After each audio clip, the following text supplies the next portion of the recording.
warahmatullahi wabarakatuh. Bersyukur kepada Allah, mengucapkan alhamdulillahirabbil alamin. Berselawat kepada Rasulullah yang mengucapkan Allahumma sholli ala Muhammad wa ala ali Muhammad. Yang sama-sama kita hormati dosen pengampu mata kuliah Politik Kebijakan Publik, yaitu Bapak Rizky Sapril, SHI, MSI, dan kawan-kawan yang kami banggakan. Baiklah, kami dari kelompok 5 akan mempresentasikan hasil dari kelompok kami, yang mana yaitu kami membahas tentang proses politik perumusan kebijakan publik secara konseptual dan praktis.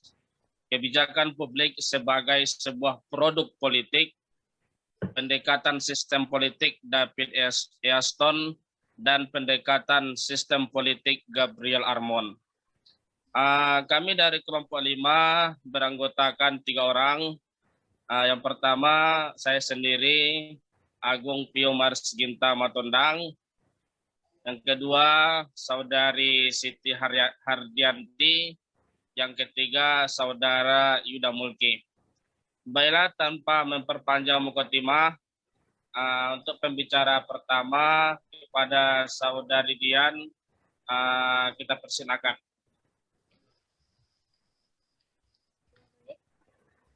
Pada pendahuluan, saya akan menjelaskan mengenai perkembangan studi kebijakan publik. Sebagian juga dirangsang oleh perubahan yang terjadi dalam lingkungan birokrasi. Rasionalitas masyarakat yang semakin tinggi menuntut para pejabat publik untuk memiliki kemampuan yang lebih baik dalam merumuskan kebijakan pemerintah. Akibatnya, tidaklah mengherankan kalau semakin banyak keluhan dan kritikan dari berbagai kelompok masyarakat terhadap berbagai kebijakan pemerintah. Keluhan dan rangkaian kebijakan pemerintah bisa menjadikan indikator dari ketidakpuasan mereka terhadap kebijakan pemerintah. Rasionalitas yang semakin tinggi membuat mereka dengan mudah menilai secara kritis kebijakan pemerintah. Masuk kepada bagian A, yaitu konsep kebijakan publik. Kebijakan publik yaitu serangkaian tindakan yang diusulkan seorang kelompok ataupun pemerintah dalam satu lingkungan tertentu dengan menunjukkan hambatan-hambatan kesempatan-kesempatan terhadap pelaksanaan susunan kebijakan dalam rangka mencapai tujuan tertentu. Sedangkan menurut Sugiono bahwa kebijakan publik adalah usaha bersama dari warga masyarakat untuk membagi resource yang ada dalam masyarakat secara damai dan adil, serta sifatnya yang mengikat. Yang bagian B, perumusan kebijakan publik secara konseptual dan praktis. Perumusan kebijakan publik adalah langkah yang paling awal dalam proses kebijakan publik secara keseluruhan. Oleh karena itu, apa yang terjadi pada fase ini akan sangat menentukan hasil tidaknya kebijakan publik yang dibuat itu pada masa yang akan datang. Perlu diingat bahwa perumusan kebijakan publik yang baik adalah perumusan yang berorientasi pada implementasi dan evaluasi. Sebab seringkali para pengambil kebijakan publik beranggapan bahwa perumusan kebijakan yang baik adalah sebuah konseptual yang syarat dan dengan kesempatan ideal dan normatif, namun tidak membumi. Perumusan kebijakan menyangkut satu proses terdiri dari beberapa langkah sebagai berikut. Yang pertama, tahap penyusunan agenda. Dalam penyusunan agenda, policy maker membahas masalah-masalah yang masuk dari masyarakat dan diteruskan apakah masalah tersebut perlu ataupun tidak untuk ditangani. Meskipun banyak masalah yang masuk dalam agenda pemerintah, namun tidak semuanya dapat mencapai status agenda. Ahli kebijakan publik mengakui bahwa penyusunan agenda merupakan suatu tahapan yang amat sulit dalam kebijakan publik. Ini disebabkan banyaknya aktor terlibat dalam bervariasinya kepentingan yang mereka wakili.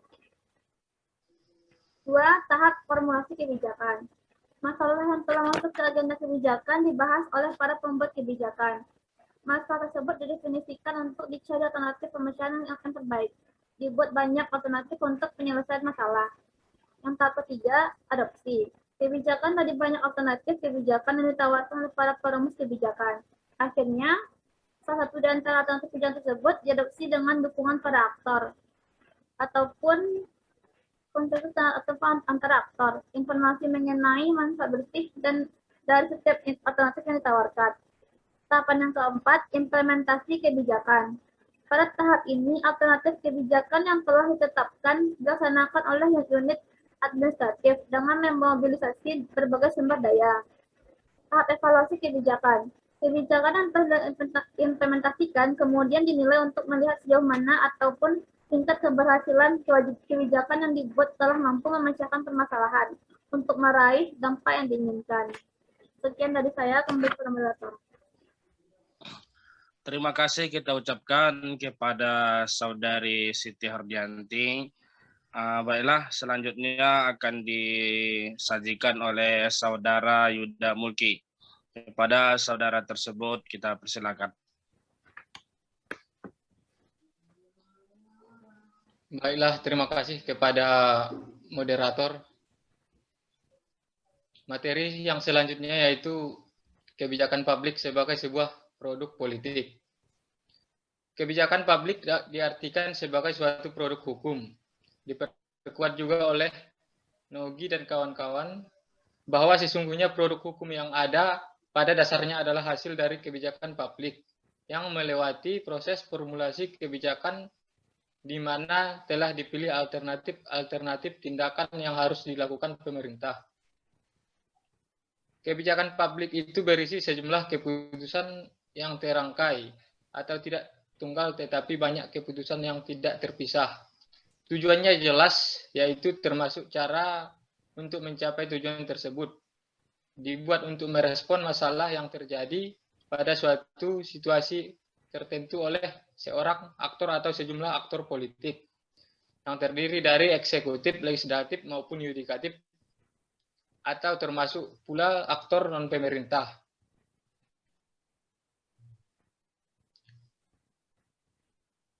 Maka dapat disimpulkan makna dari kebijakan publik sebagai produk politik adalah bahwa setiap kebijakan publik yang dibentuk melibatkan para aktor politik dalam pengambilan keputusan dan penetapannya. Aktor politik ini meliputi lembaga-lembaga pemerintahan eksekutif, legislatif, dan yudikatif, serta aktor non-pemerintahan. Selanjutnya,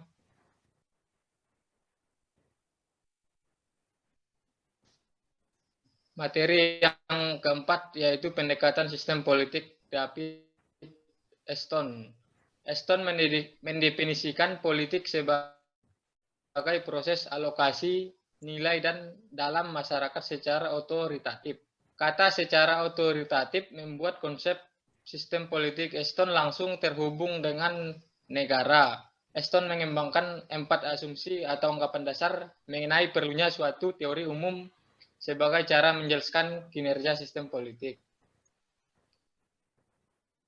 Yang pertama, asumsinya itu ilmu pengetahuan memerlukan suatu konstruksi untuk mensistemalisasikan fakta-fakta yang ditemukan. Yang kedua, para pengkaji kehidupan politik harus memandang sistem politik sebagai keseluruhan, bukan parsial. Yang ketiga, riset sistem politik terdiri atas 2 jenis data. Yang pertama,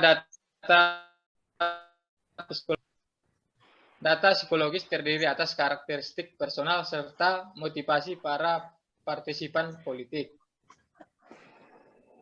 Data situasional terdiri atas semua aktivitas yang muncul akibat pengaruh lingkungan. Pengaruh lingkungan ini muncul dari lingkungan fisik atau topografi dan geografi. Lingkungan organis non-manusia, flora atau fauna, dan lingkungan sosial yaitu masyarakat.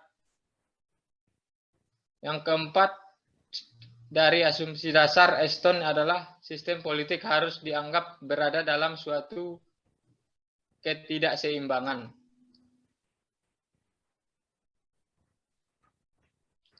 Eston mengidentifikasi 4 atribut yang perlu diperhatikan dalam setiap kajian sistem politik yang terdiri atas 1 unit-unit dan batasan-batasan suatu sistem politik. Unit-unit ini adalah lembaga-lembaga yang sifatnya otoritatif untuk menjalankan sistem politik seperti legislatif, eksekutif, yudikatif maupun partai politik. Yang kedua, input, output. Input merupakan masukan dari masyarakat ke dalam sistem politik. Input yang masuk dari masyarakat ke dalam sistem politik dapat berupa tuntutan atau dukungan. Output adalah hasil kerja sistem politik yang berasal baik dari tuntutan maupun dukungan masyarakat. Output terbagi dua, yaitu keputusan dan tindakan yang biasa dilakukan oleh pemerintah. Yang ketiga, diferensiasi dalam sistem politik. Sistem yang baik harus memiliki diferensiasi atau perbedaan dan pemisahan kerja. Di masyarakat modern yang rumit, tidak mungkin satu lembaga dapat menyelesaikan seluruh masalah. Misalkan saja dalam proses penyusunan undang-undang pemilu, tidak bisa hanya mengandalkan DPR sebagai penyusun utama, melainkan pula harus melibatkan Komisi Pemilihan Umum, lembaga-lembaga kegiatan pemilu, maupun kepresidenan. Yang keempat, integrasi dalam sistem. Integrasi adalah keterpaduan kerja unit yang berbeda untuk mencapai tujuan organisasi. Yang selanjutnya, materi yang kelima, saya kembalikan kepada moderator. Ya baik, terima kasih kepada Saudara Mulki yang telah menyajikan materi dari kita. Untuk selanjutnya akan saya sajikan yang ke pendekatan sistem politik Gabriel Almond. Almond mengajukan 3 asumsi yang harus dipertimbangkan dalam kajian sistem politik yang terdiri atas 1. Sistem menandai totalitas interaksi di antara unit-unitnya dan keseimbangan di dalam sistem selalu berubah. 2. Hal penting dalam sistem politik bukan semata-mata lembaga formal, melainkan juga struktur informal serta peran yang dijalankannya. 3. Budaya politik adalah kecenderungan utama dalam sistem politik, di mana budaya inilah yang membedakan satu sistem politik dengan sistem politik lainnya. Almond menegaskan bahwa sistem politik memiliki 4 karakteristik yang bersifat universal. Keempat karakteristik ini berlaku di negara manapun dan terdiri atas premis-premis. Di antaranya, 1. Setiap sistem politik memiliki struktur-struktur politik. 2. Fungsi-fungsi dari setiap struktur yang sama dapat ditemui di setiap sistem politik. 3. Setiap struktur politik bersifat multifungsi. 4. Setiap sistem politik telah bercampur dengan budaya politik yang dianut warga negara masing-masing. Lanjut. Almond juga membagi sistem politik ke dalam 6 fungsi konversi, yaitu 1. Artikulasi kepentingan, penyampaian tuntutan dan dukungan. 2. Agregasi kepentingan atau pengelompokan ataupun pengkombinasian aneka kepentingan ke dalam wujud rencana undang-undang. 3. Komunikasi politik. 4. Pembuatan peraturan. Pengkonversian rancangan undang-undang menjadi undang-undang atau peraturan lain yang sifatnya mengikat. 5. Pelaksanaan peraturan. Penerapan aturan umum, undang-undang dan peraturan lain ke tingkat warga negara. 6. Pengawasan peraturan. Pengawasan jalannya penerapan undang-undang di kalangan warga negara.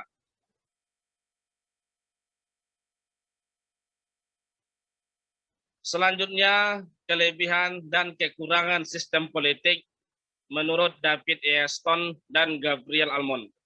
Kelebihan dari kedua pendekatan yang dikembangkan oleh Easton dan Almond antara lain adalah 1. Dalam membuat analisis politik, Easton dan Almond selalu peka akan kompleksitas antara sistem politik dengan sistem sosial yang lebih besar, yang mana sistem politik adalah subsistemnya. 2. Kesederhanaan pendekatan konsep ini dapat dipakai untuk menganalisis berbagai macam sistem politik, demokratis atau otoriter, tradisional atau modern, dan sebagainya. Konsep Easton dan Almond berasumsi bahwa semua sistem memproses komponen-komponen yang sama, sehingga kedua pendekatan itu bermanfaat dalam upaya mencari metode analisis dan pembandingan sistem politik yang seragam. 3. Konsep yang diajukan oleh Almond memberi arahan untuk mencari data baru yang dapat meluaskan cakrawala perhatian ke masyarakat non-barat dan non-modern. Berikut kekurangan dari konsep atau pendekatan yang dikembangkan oleh Easton dan Gabriel Almond. 1.